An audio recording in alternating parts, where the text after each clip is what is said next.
Small business needs customers. Customers need small business. GoodLand offers a one-of-a-kind search marketing platform that does the work for everyone. For customers, it's a digital coupon machine, helping you save your hard-earned money. For businesses, it's advertising in your area without the headache of marketing or software that makes you pay to win. GoodLand will reveal the businesses and customers you didn't know existed. For example, Joel spent 12 years working with wholesalers to give you the most affordable price, but he can't compete with large corporations who outspend him in advertising. Lauren grows organic produce and sells products with ingredients you can pronounce, but because she doesn't have a website, she practically doesn't exist. John makes the best flooring in town, but he hasn't been around long, so he's buried in traditional search engines. GoodLand gives you the power to get in front of people. Our money is power, and where we spend it matters. If we buy from people like them, we support the very community we live in. That money goes for food on the table, dance shoes, or a special family night out. Or that money comes right back to you. No longer are we forced to buy from corporations that don't support our community. You now have high-quality options that are closer and more affordable, all while building a local chain of supply and demand to be sufficient and sustainable amongst ourselves. Join GoodLand with a free trial today and see what GoodLand can do for you.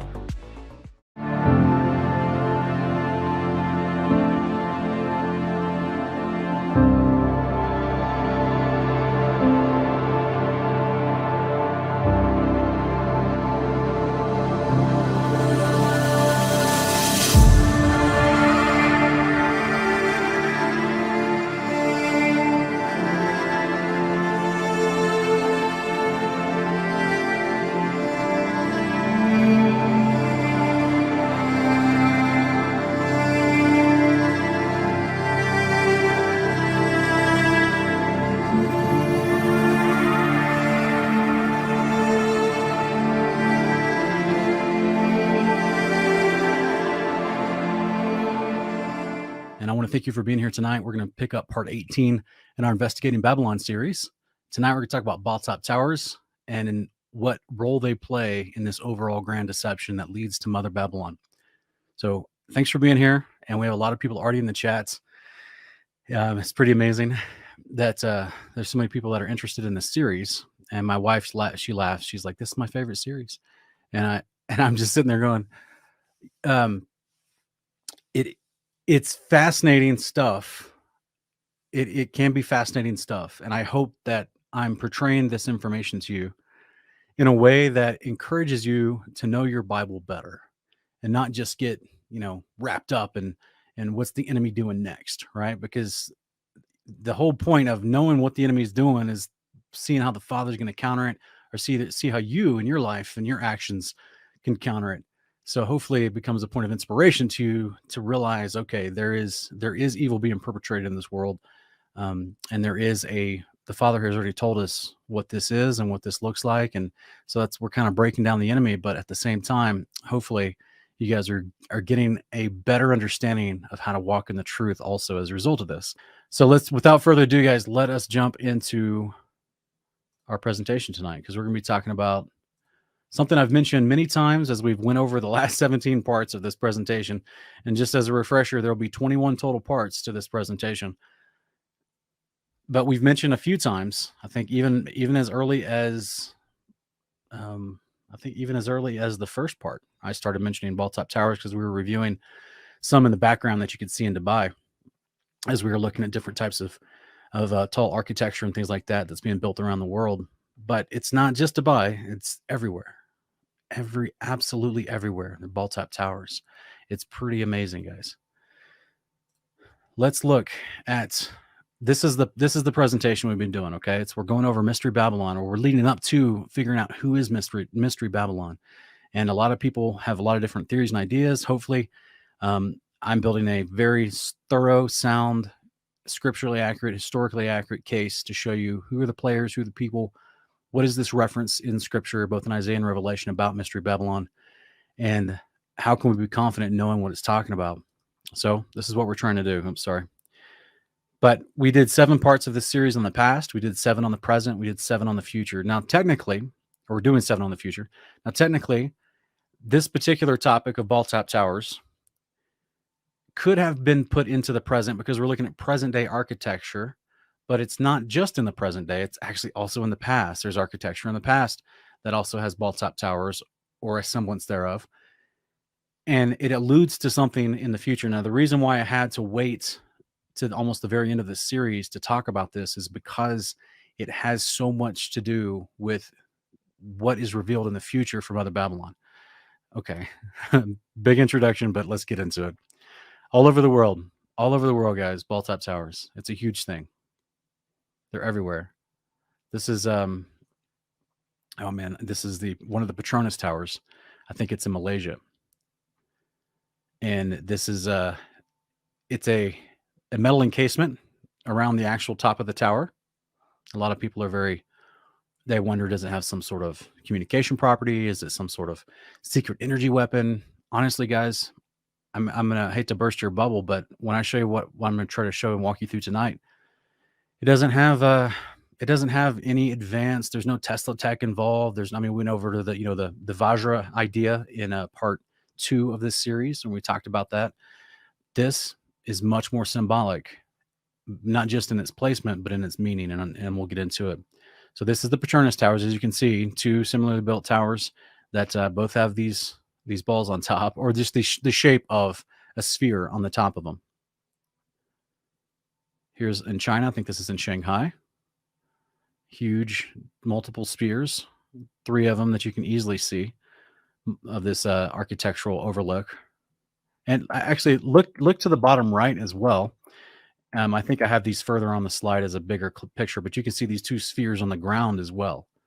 So this isn't this. We're going to get into how these are on top of buildings everywhere, but they're also a huge architectural piece that is used symbolically in other things. And I think you guys will be pretty interested once we get to the end of it.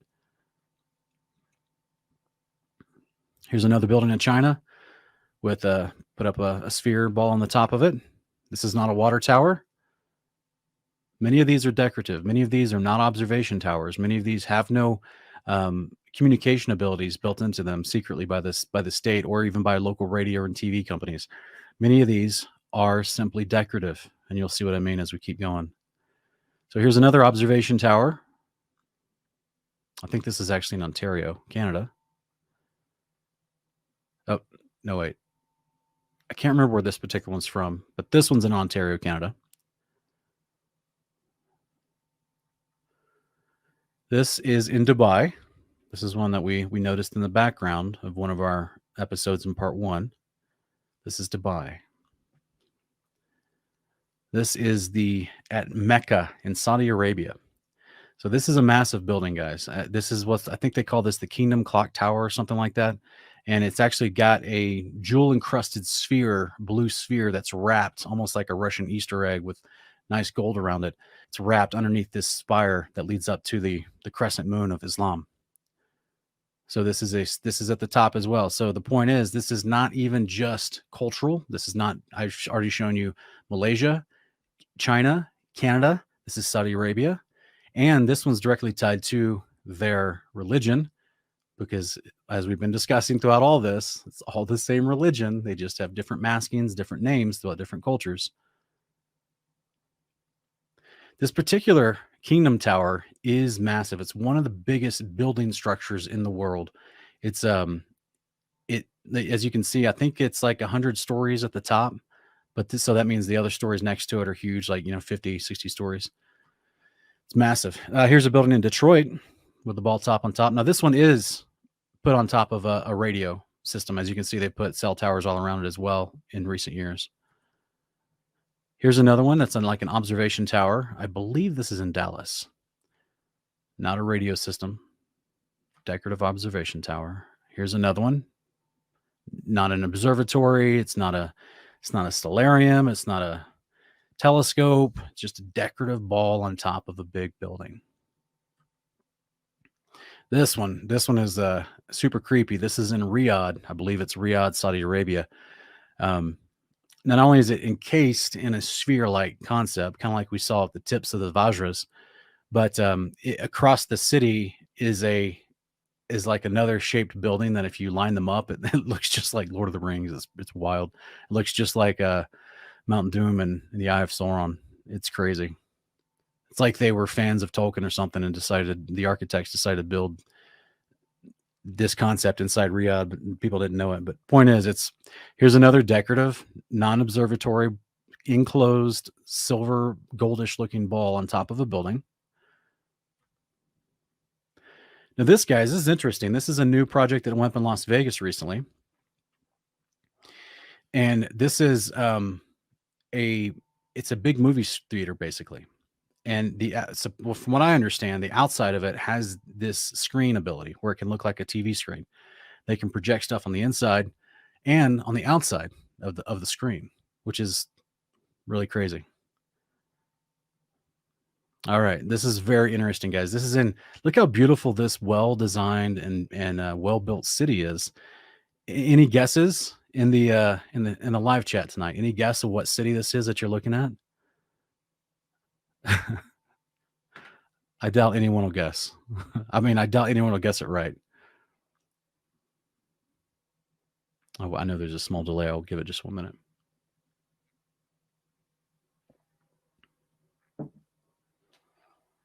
People are guessing Dubai. No. People are guessing the Vatican. No. Look at this well-designed, very modern city. Someone else is guessing it's in India. No, it's not. All right, guys. I'll just go ahead and tell you. I think this was in Kazakhstan. You ever heard of Kazakhstan? Not many people understand or know where it is. This is in Kazakhstan. There's that ball top tower right down the center colonnade, taken from this prestigious house. Look at this. And that's the domed tower, which looks like a Capitol building with the blue dome on top. That was the doorway at the bottom, was where that picture was taken, looking across the colonnade to this dome top tower here on the right-hand side of the screen. Now, let's just take a look and just take in everything in this photo. Look at this photo, guys. Look at this. This is insanity. In the far backdrop, you've got a ball top tower on a large sphere, or a large, just a tower behind the pyramid. So they got the pyramid. They got the downward triangle accentuated in the top of the pyramid within the pyramid. They've got a ball top tower under the eagle, under the sunburst. You go across the courtyard and you get to which is the president's house. And he's got the dome with the obelisk. We talked about that in episode 8 and 9. He's got the ball top tower on top of the obelisk. Left and right of the colonnades, you've got more obelisk-like structures with obelisk-like towers on top of them. And then you've got this bursting, upheld and supported, enclosed gold ball sitting across the way. This is crazy, guys. This is craziness. All of them together. This is the backside view of that same president's quarters. We're actually going to skip that clip because I'll get copyright and they'll try to take this down. So this is what we see, this symbolism in modern depictions of cinema and movies. This is a very overlooked movie. I think a lot of people didn't really appreciate this movie because it just seemed like to rehash some ideas from the early 1950s and 60s from Disney, but then aren't realizing what they're looking at. This is a Disney movie from 2015 called Tomorrowland, and this is George Clooney. I don't know the other actresses on the left, but as you can see, this George Clooney on the right. And as you can see in the backdrop, there's a futuristic city with a ball next to the top spire of the largest tower. Okay. So this particular photo, or this city, was called the Tomorrow World. And this is basically, they only could get there. It was actually invisible. It was actually always there. It was just invisible to the naked eye. You just had to have the right symbol that she had, this little emblem in her hand that she held to touch, and it would allow her to see this invisible place. I think that was very interesting with what we're going to be revealing once we get to part 20. In the back, though, this futuristic city with this extremely large tower that stretched to the sky above all the others has a ball up towards the top of it. And this ball played an important role in the movie. This particular ball, it's supposed to be electromagnetically held to the side of this massive tower in the middle. So it's suspended in the air. It's throughout the whole movie. And at the end of the movie, they go inside the ball. That's the whole escalating concept of the movie, is that the ball controlled reality. And that's what they learn at the end of the movie. Now, look here does anyone notice anything unique about this poster? This is like one of those games. What shouldn't be there? What's out of place about this poster? What's not right about this poster? Can anyone guess? Put it in the comments. We'll chat. What is this poster not supposed to have? Yeah, Miss Marcia already got it. It's got 2 moons. The only thing is, Marcia, just like Obi-Wan says, that's no moon. So the moon is in the foreground. The moon is front and center at the top right. What's this thing above the tower?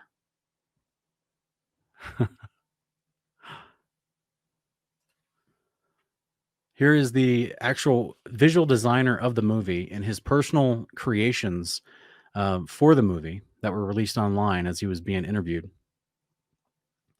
And this was what he depicted for the tower and the ball that would be electromagnetically linked to this tower. This is what and what's interesting is he claims that this was something that consumed him for years to try to figure out how to design this.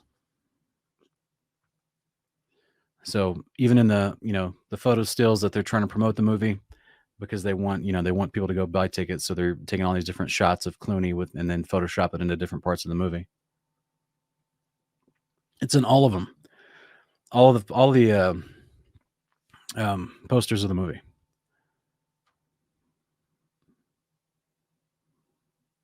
It's a little bit closer view.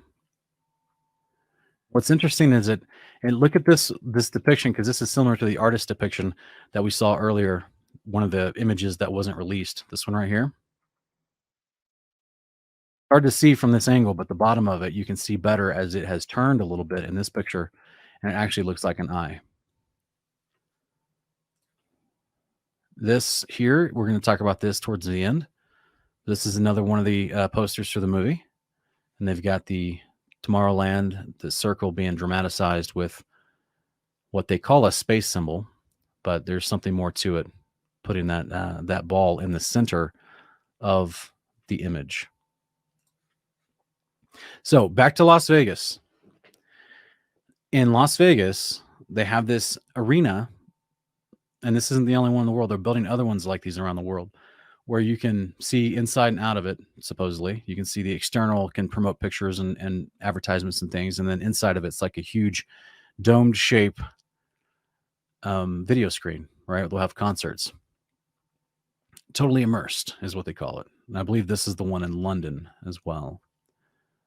This is also the one that they've just finished construction, I believe, in London. It was supposed to go up in 2019. It got halted, and then I think they just finished construction over the past 2 years on this one as well.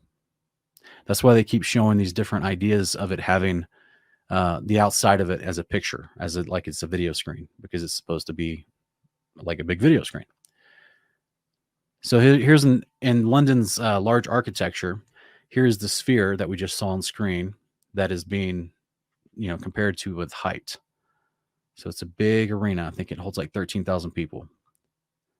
This is the interior design, the stadium inside the sphere, just a big TV screen to indoctrinate you better, right? So this is also in Greenwich, London. This is the Greenwich, they call it the time ball. Do you guys know that's been here for hundreds of years? The Greenwich time ball. You guys know that Greenwich is like the actual marking line, if you will, I believe, for one of the time zones. So this is the Greenwich time ball, Which leads us to another time ball. This is going to be New York City's most worldwide famous celebration of New Year's Eve and the big ball drop that they have every year. There's a ball on top of a pillar that gets dropped every year for New Year's Eve. Big celebration, big deal. Why do they care about a ball drop? Why a ball drop? How does that relate to the new year? Why does it even matter?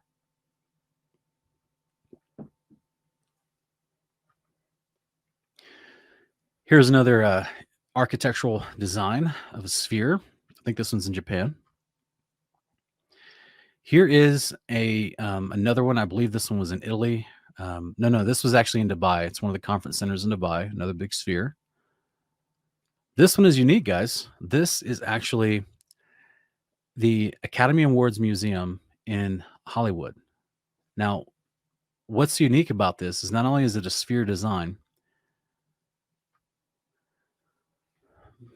but its actual design, the designer of it, inside this museum, he's got images from an anime cartoon that we talked about a couple of episodes back when we talked about the automatons. We talked about the image of the beast.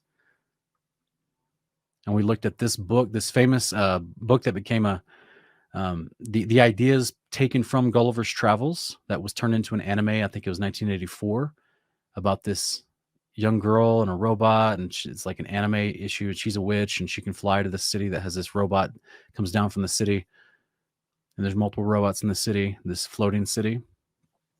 That's where he got the design for the Academy Awards Museum building in Hollywood. And he even, supposedly, according to the article I read, he even pays homage to that anime by putting images up from the anime in the museum. Of all the animes in all the world, that's the one he loves. That's the one he builds a building after. Very interesting. Here's more architecture. I'm not sure exactly which city this one is in. Here's another one. This one, I believe this one is it's in China, actually. I can't remember the name of the city in China, but this is in China. Don't remember what this one was. This is the artist's depiction of one that they're building, I think, in Germany. I think. Yeah, see, someone in the comments saying, yeah, they're remembering me talking about that anime a few weeks back. And I apologize, not all these episodes are linked every week or every, it takes me time to get together the right presentation in the right way and make sure I've got all the bases covered. But the overall outline I've had for this whole time. So therefore it's just, I know that you guys are just getting this information a piece at a time. And sometimes there's several weeks in between, but all of it is connected. So when I'm done after 21 parts, you can go back and just literally watch them all. I'll put in a playlist. You can just watch them all in succession and you'll see that all this information is connected. That's why I can't just do one show and tell you who Mother Babylon is. We got to go through history, through the Bible. We got to go through medicine. We got to go through all kinds of imagery and propaganda and predictive programming because it's everywhere. So, and then, once we get to the actual revelation of it, to how it's taken care of and what happens in Revelation, that's all this is going to make sense more of why the world glorifies the sphere. This is the new Apple. I believe this one is in Paris. I think it's in Paris. It's a new Apple store. This is an actual store, supposedly. And you walk out on the bridge to it. Yeah. Here's another. I can't remember exactly what building this was about. I don't think it's an observatory. It's like a factory of some sort. But yep, it's a big sphere that they decided to build out of it. Here's more. Remember we looked earlier in China, the multiple spheres. So this is the ones on the ground next to the observatory in China, the multiple spheres. So there's 3 of them. They've even painted the world on these spheres. Think about this, guys. What we're looking at is the glorification of the sphere to the point of it's shared by the world. And this isn't just something that, this modern architecture that the world believes is a sphere. Therefore they think it's a fun shape to start building stuff out of. No, it's not the shape of the land that they're glorifying. Here's another one. I can't remember exactly what this one was. It's actually a piece of architecture in the center of a town square. I think it was in Bolivia. This one is in, oh man, I want to say Peru. I apologize. I don't remember all the different, I think this one was in Peru. Or no, this one was in Italy. So you've got the obelisk next to the big sphere. This is Epcot. Everyone knows about Epcot in the United States. The big sphere. This one was crazy. This one made me laugh. I was just, all these other ones are symbolic. They lift them with the building, or with stilts, or on the top of the obelisk. This one literally is suspended with wires in the center of a town square in New Zealand. It's a floating sphere in New Zealand. That's the artwork. Oh, by the way, look at that. There's a pyramid behind it. What are the chances? Do you guys remember when we looked at that Kazakhstan, the huge complex in Kazakhstan with that gold ball at the end of the colonnade, with its flowering up pushing architecture at the base of the sphere of the tower, lifting up the sphere? Well, look in the background at the two lights left and right of the pyramid. It's the same design. This is in New Zealand. This is not Kazakhstan. This is in New Zealand. The suspended sphere, similar architecture next to a pyramid. Yes, Colin, I am sphere mongering. Absolutely.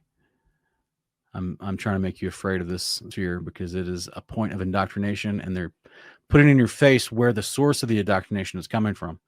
And that's what we're going to get to in part 20. This is one of the Capitol buildings. I can't remember exactly which state. They're on almost all the Capitol buildings in the United States, in each state. Spheres everywhere. Everywhere.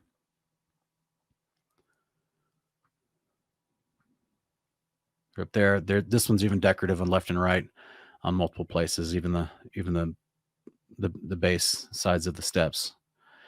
They're everywhere on all of them. There's so many of them. It's everywhere. It's uniformed. It's uniform, guys. And we know this same type of architecture. This is what's so interesting. Look at all this architecture. Look, these are all these Capitol buildings. It's all this Greek historic architecture.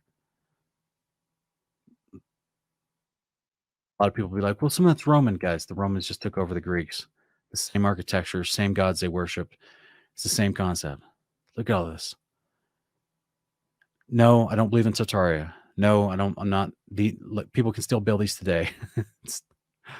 They can still build these today. It's not a big deal. They build them in different places all the time. This is an homage to that ancient architecture. And the ball at the top is the same type of homage, just like the dome, just like the columns, just like the flower designs on the columns that represented Osiris's favorite tree, Apollyon's favorite tree. All of it, guys. Here's more. Here's more. All over the world. Domes, balls on top of the domes, Greek architecture. It's all the same. It's all the same all over the world. It's the same religion they're worshiping, and they show it to you in what they build, because it's their representation of worship to what they have allegiance to. And unfortunately, it's not your constitution. All over the world. Balls on top everywhere. Everywhere. And they put them on the ground, like we talked about.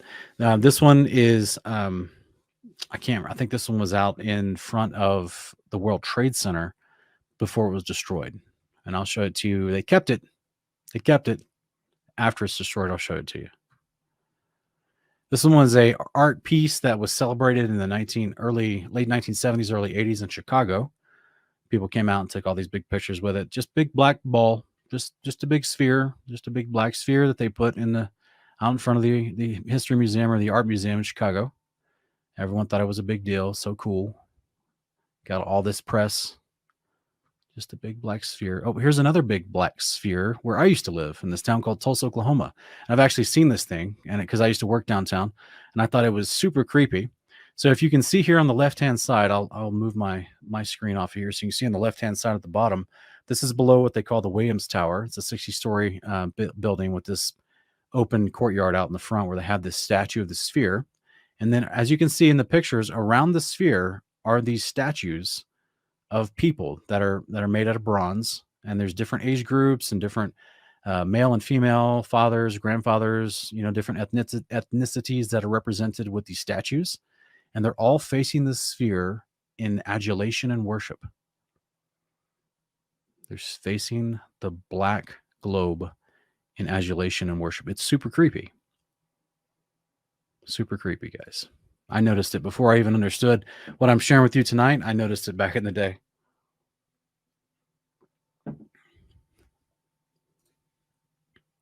Yeah, these are the people. These are the little. I wish you could see all of them. I couldn't find a picture that shows all of them because there's some that are literally raising their hands to it. Here's another sphere art display that someone jumped on top of, doing a prank. Suddenly, what have I been telling you guys about ancient Greece? All this architecture, how it's all the same. Look at Atlas. What's Atlas doing up there at the top of the pyramid, holding up the sphere? Everyone knows about Atlas, ancient Greece, one of the gods that was commissioned to hold up the world. Look at him. What's he doing up there? Why is he holding up this sphere? The sphere of heaven is what they would call it. The one with the stars wrapped around it. Here's Atlas down here in below one of the buildings in New York City. Holding up the sphere everywhere. Atlas is a popular guy, isn't he? He's everywhere. Here are the Golden Globes. Spheres on towers. Golden Globes. Remember what we were looking at earlier about the gold? How many of these spheres on top of these architecture in these cities were gold? It's interesting.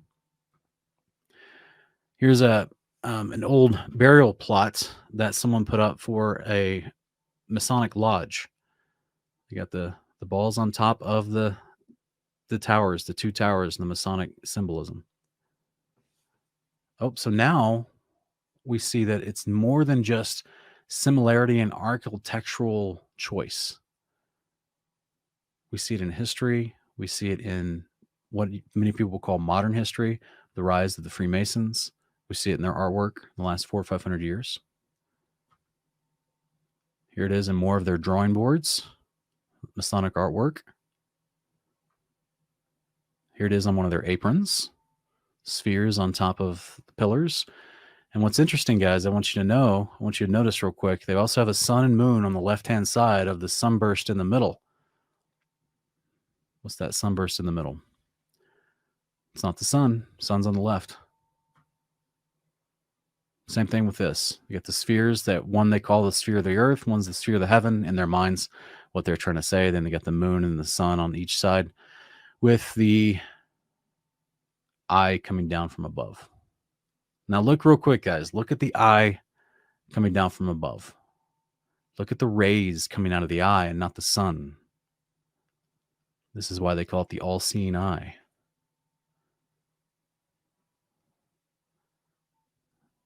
This one's you got the spheres on top of the pillars. Similarly to the object at the top center, it is not the sun, it is not the moon, but it is shining. Here it is again. Now there's no sun and moon now. This is the only thing shining with the spheres on top of the pillars. It's even on their rings. Spheres on top of pillars, sun and moon, some kind of black dot inside of the pyramid at the top. It's even in medieval Baroque paintings. Did you guys know that they painted black spheres underneath crowns, doing the occultic Baphomet poses with their fingers? Yeah, even in Baroque, I should say, occult, and this one's more Renaissance, this particular one. I can't remember their names, but these French and Italian artists. He's holding the black sphere. What's the deal? All throughout history and time, just holding the black sphere. You guys, here's another dude supposed to have the sunburst coming out from behind his head. Got his hand on the sphere. Looks like this one actually looks like Han Solo coming out of the carbonite. All right, so now you have a depiction of this is, I don't believe this depiction, but this is just what was painted by the artist. The angels in heaven attending to Mary as she comes up to God and Jesus the Son. And Jesus the Son in this particular one is holding a sphere in his hand. It looks like it's clear, almost like a crystal ball, right? Here it is again, more Catholic imagery from the Renaissance period. Now the cross is planted on top of the sphere.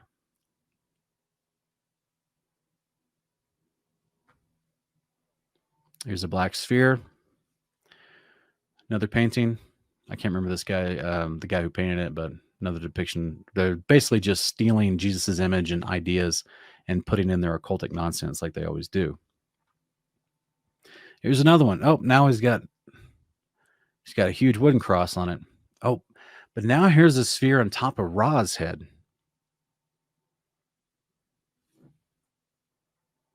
They call him the sun god. But remember what the Masons showed us, the same ones who were birthed out of Egyptian ideology, the same Masons who believe the Egyptian lore so much so that a part of their indoctrination ceremonies at the higher levels is to tell these people with Egyptian iconography what they believe the name of God is. And in Egyptian iconography, they had this thing, this disc, wrapped with a serpent on top of Ra's head. Ra was the symbol, the character, the hawk-headed god that was considered the head patron god of ancient Egypt, which the Hebrews would have called Ra Satan. Here it is again on top of Ra's head. We talked about this previously when we went over some ideas. I think it was part 7. I think it was in part 7. It's everywhere. Now there's 2 spheres. It's on both of 2 different types of representations of Ra. Here it is with what I would guess is either a servant or it looks like a pharaoh, like a pharaonic headdress, walking up to Isis. She's also got the Apis bull horns with the sphere in the center that represented Ra. And then Ra himself has a sphere over his head. So if the sphere was supposed to represent Ra, why is Ra carrying the sphere? Why is it always associated with him and everybody else? Now, here's Ra underneath the sphere. The sphere is wrapped in a serpent, but the sphere also has a node in the center to represent something else.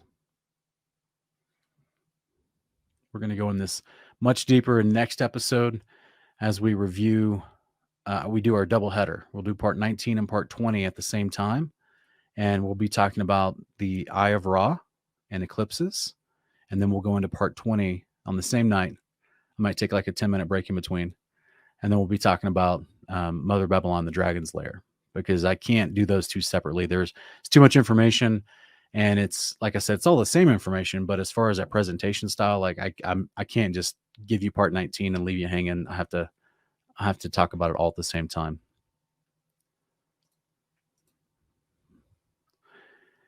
And now we have the imagery of the black sun. And this is what it's always been about, guys, just like it was a black ball. It's the same imagery. It's the sphere that represents the black sun. What is the black sun? And why is this death character holding the crow, which is representation of death? Nurgle, we talked about the second beast, right? A few episodes back. So that's the same concept. And he's a place where angels can fly. He's in the sky, standing on the black sphere. But what's going on with this black sphere? Because it looks like it's shining like the sun. Well, that's crazy. I wonder if a darkened black spherical object, I wonder what that would look like in the sky next to the sun. It's interesting. Oh, here it is, a more Freemason Masonic imagery of their 2 pillars. I think they call them Joe. I can't remember what they call the pillars. 2 names. We got the spheres, but now you've got the sphere of the dark circle in the center of the sun.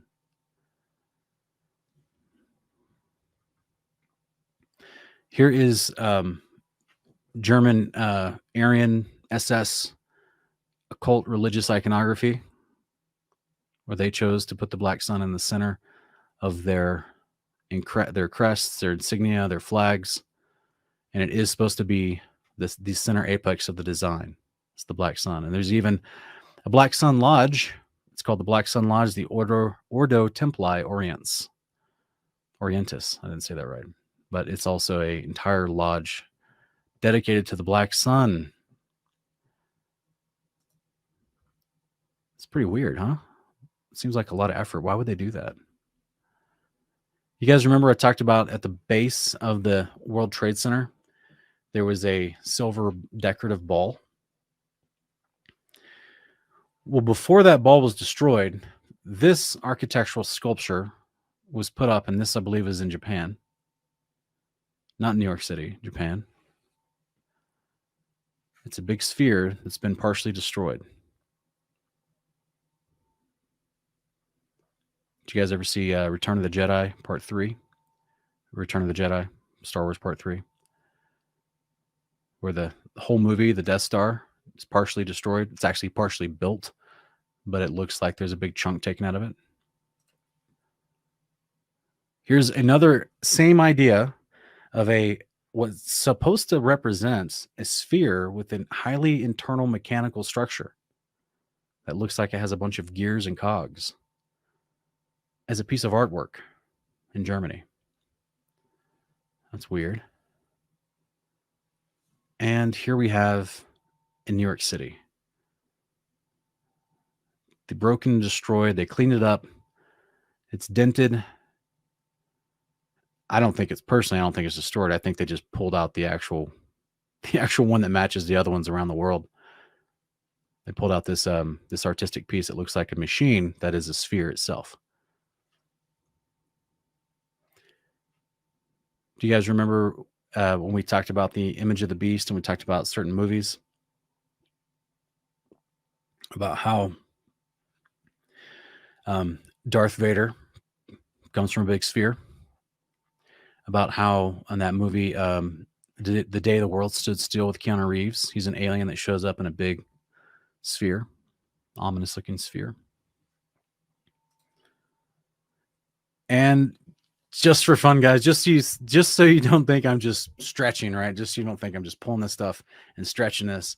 You're like, okay, well, I see. Yeah, you mentioned China and Kazakhstan and Italy and Paris and London and the United States, and you mentioned all these places around the world that share this type of architecture. But it's not just maybe they just pretty. Maybe just want to do this. Just an excuse to spend money in the arts, right? Beautify the city a little bit. This is in the courtyard of the Vatican. What is the destroyed ball? And this one is amped up. This is more detailed, intricate than any of the other ones in Japan and Germany and New York City. A gold destroyed ball that has another ball inside of it that's destroyed, and all of it looks like an advanced machine with internal wheels and cogs.